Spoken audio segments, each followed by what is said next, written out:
Hey guys, and welcome back to Mad About Skin. If you're new to our channel, thanks for joining us. Here at Mad About Skin, we're passionate about skincare, bringing affordable, easy to understand and fun skincare tips and ideas to you to help you improve your routine and get the best out of your skin in 2020.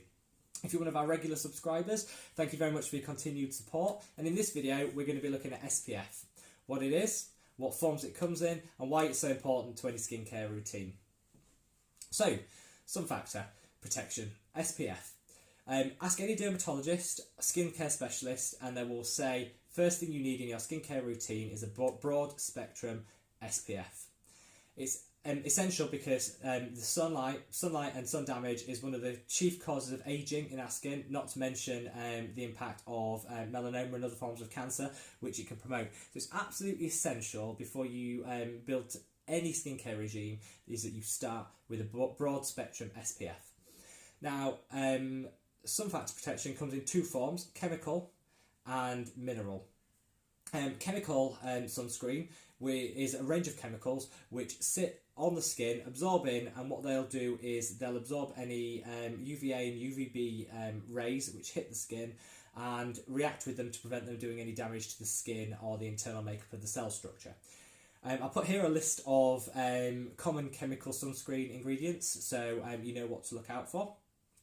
There's also a mineral sunscreen, so that is usually composed of zinc oxide and titanium dioxide, which are two minerals which will act as a barrier on the skin to reflect any of the UVA and UVBs as they hit the skin. Whichever you use, and we'll talk about the pros and cons of each one and some products in each of the lines, whichever you use, it's important that you apply it correctly as per the manufacturer's instructions, which will be on the back of the product, and that you get the most out of that protection that it provides. So what I would always say, just as a basis before we get into any of the products on which I choose to use, is always look for a sun factor protection, an SPF 30 or above. Sun factor protection is really the number which indicates how long you're able to stay in the sun beyond what the natural skin protection would give. So 30 is the minimum what a dermatologist would be recommending. Here in the UK and the European Union, we don't actually recognise SPFs above 50. The reason for that is you should be applying them more often rather than just relying on a higher sun factor protection, and we don't believe that anything above a 50 affords any greater protection, and it can be a bit misleading to the consumer. In the US, you'll see SPFs ranging from 3, 8, right the way through to 100, 150. I think providing you go for a 30 and you follow the manufacturer's instructions on the back and apply it correctly, that's going to be sufficient protection for you to guard against photo-aging and obviously sun damage, sunburn. It's really important that you apply it thoroughly. So people always miss the ears, the neck, the back of the neck, particularly behind the ears. And if you speak to any dermatologist, there's been a significant increase in the number of melanoma cancer cases of areas which people just miss. They use an SPF regularly, but they miss these areas. The eyelids, the ears, and the back of the ears are the key areas that people seem to be missing. So I always just say lather and make sure you're covering all the areas of your face, taking it down to the neck and onto the chest if that's going to be exposed, particularly if you may be wearing an open shirt like myself today. Make sure you take it below that point. Wear it every day. Make sure it becomes a habit and part of your routine. Even on it's winter here in the UK at the moment, still pop that sun cream on because the UVA and UVB rays will still be coming through the clouds. Even on a cloudy day you can still burn, so it's important to make sure that you're protecting your skin whatever the weather is outside. And I always say make sure that you apply it before you go out into the sun. So a lot of people apply it and then go straight onto the beach or go straight out.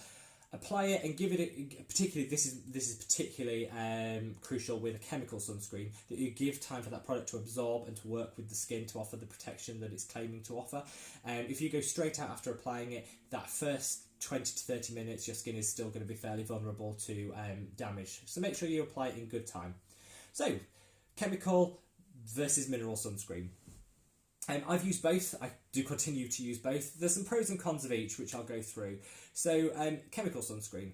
I think this is the more prevalent type of sunscreen, particularly the all-over body sunscreens that you see or you'll take to the beach. take to the pool, they'll probably be a chemical sunscreen. One of the pros of it is it sinks into the skin really easily, so it doesn't leave any white film. It sinks straight into the skin. Obviously, it depends on the consistency that you're using. It'll sink straight into the skin, so it won't leave too much of a layer. It certainly won't leave a white cast when it photographs, which a lot of people like, particularly if they're going to be taking pictures, loading it on Instagram as people do. And you can get a non-comedogenic version of it. So if you've got, which means it won't clog your pores. So if you've got acneic skin, blocked pores, you can look for a non-comedogenic chemical sunscreen, and that'll stop it clogging your pores and making any acne or breakouts any worse. Some of the negatives of a chemical sunscreen are they do tend to have a bit of an unpleasant smell, which is they're masked by the producers with quite a significant amount of fragrance. So chemical sunscreens do tend to be heavily fragranced.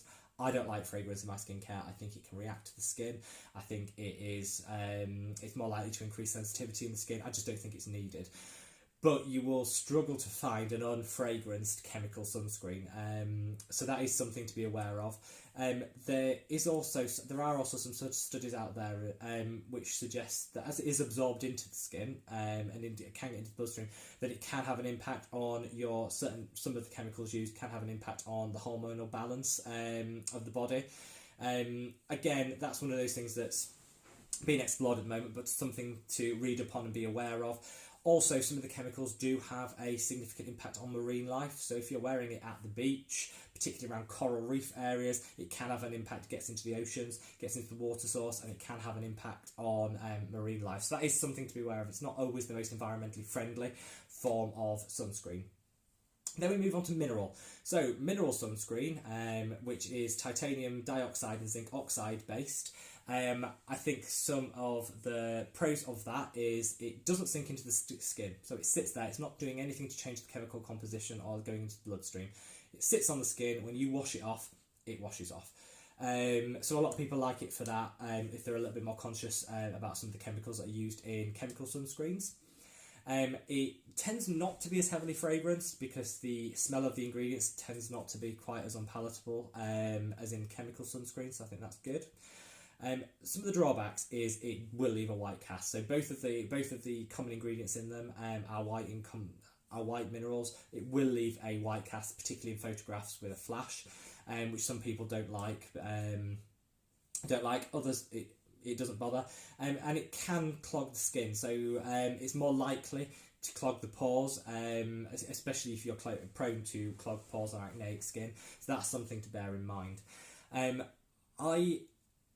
I personally would use I choose to use a mineral sunscreen. I think it's more environmentally safe, particularly in beach areas. I make sure I have a very thorough exfoliation routine, so I'm not too worried about the clogged pores or the risk of clogged pores because I'm fully cleaning out my pores every day after wearing it. And the white cast, it doesn't bother me. I think I'm looking after my skin. I'm not too worried about how it photographs, and if I was in an evening and it was really important I was going to get photographed a lot, I just would maybe switch to a chemical sunscreen if I needed to on that, or not wear one for that particular occasion. So on to products. There's a range of products out there, there's a range of formulations. I'm just going to do the ones that I think are the best in terms of their product. All of these are above a factor or a sun factor protection 30, as I've said. So I won't go into the exact SPFs of each one, but like I say, factor 30 to factor 50 is a must. First of all, we'll start with the mineral ones. So we have the ordinary mineral UV filters SPF with antioxidants. A fantastic product. It is it's a broad spectrum, so it will prevent damage from UVA, which are the rays that age you. UVB are the ones that burn you. So A, age, B, burn is a good way to remember it, and it's important that you protect against both. This will do that. It's not fragrance at all, which I love because I find fragrance does create sensitivity in my skin. It leaves a light white cast, nothing too noticeable, so I really wouldn't I won't worry too much about that, whereas some are much more white in their consistency. This one's not too bad. It goes on as a lovely consistency, and yeah, I think for the price point, which is around £5 to £6 for that bottle here in the UK, so that'll be about $10 in the US, I think it's fantastic. The drawbacks for me are this is the largest bottle you're going to get, so you can't use it on all of your body. You'd use that a day. So you're probably going to have to resort to a chemical sunscreen if you're going to the beach and you're going to be exposing your legs, your arms, and you want to cover them with a sunscreen. It's not going to be enough. This really is for face, day-to-day face, neck wear, I would say. Along the same lines, I really like the Institut Estherderm, which is a French pharmacy brand. It's a fantastic brand, but it is a little on the pricey side. This is the No Sun, which is 100% mineral sunscreen. All of these products I'll link below. This one is formulated with the highest amount of mineral content possible. It doesn't actually have a sun factor protection on it, because what it says is what it claims to do is to block out the sun's rays in its entirety. This is a fantastic product if you've had some treatment done, so you are photosensitive and you can't go out in the sun. This is fantastic. If you've got some pigmentation issues, so I have a couple of sunspots here, I'll dab this on every single morning on that, and it just creates the best barrier possible to avoiding any sunlight getting to that area and making that worse. It's a fantastic product, and I would particularly recommend it to anyone that's had surgery or a peel or some sort of micro needling, microdermabrasion, something that makes you sun sensitive. This is a fantastic product to use while you're recovering from that, and that's a mineral sunscreen. Onto the chemical sunscreens. We have here, this is my favourite chemical sunscreen. This is the In Transit Skin Defence Anti-Aging Daily Moisturiser from This Works. Fantastic product. It's only lightly scented, so it's not as strong as some of the others. It's got a citrusy scent, which again, it's not too strong compared to some of the other ones. A fantastic, lightweight, everyday SPF. It sinks into the skin like a moisturiser. In fact, I don't use moisturiser when I use this. I don't feel I need it. It's very moisturising, plumping to the skin. Really nice product. It's a fantastic brand. I would recommend this as a brand if you look into it. They're fantastic, and just a really nice product to use. So definitely check this out. This one is the La Roche-Posay, which is again another French pharmacy brand. I think the French pharmacy brands are really good with their high quality sunscreens. I think the French pharmacy brands, La Roche-Posay, Avène, and some of the other ones, are really great. And La Roche-Posay is one of my favourites. So this is their, I'll link it up here again, there for a clearer picture, is their Factor 50 sun range, and it also has added ingredients to prevent against dark spots. So if you've got hyperpigmentation or you're worried about existing sun damage, this is great, because not only will it prevent future sun damage, it'll also help correct some of the damage that you've got. So this is a fantastic product. It's not particularly scented at all, actually, and again, I think this is it hasn't got the most pleasant scent, and I think this is the reason why most chemical sunscreens are so heavily scented, because the actual smell of the chemicals in them isn't great. But I'd rather an honest, not entirely great smelling product that isn't overly fragranced and heavily scented than one that does have those added ingredients. So this one, if you're looking for a minimally scented one, it's fantastic. And then finally, we're just going to talk about the bog standard basic sunscreen. So the Niveas, the Ambre Solaires. This one is from Boots, which is a drugstore brand here in the UK. Is their Sultan. This is a Factor 30. This really is what you're going to be using. The ones we've talked about before are really just for the face, the day-to-day face and neck. They're too small and too expensive really to want to use all over the body. Getting a chemical SPF like this one is great if you're going to be exposing your arms in summer and maybe wearing a lower cut top and you want to cover here, or legs if you're wearing shorts. It's fantastic. So this one actually, the Sultan, which I think is only available in the UK, but there's loads of versions of it, SPF is just a really good basic, and if you're starting and you want a cheap price point, go for this one. It's fantastic. So the prices of these, the In Transit Skin Defence is around here in the UK is £25, so that's going to work out at roughly $30 to $35. The La Roche-Posay is $12.99 here in the UK, so around $20 in the US.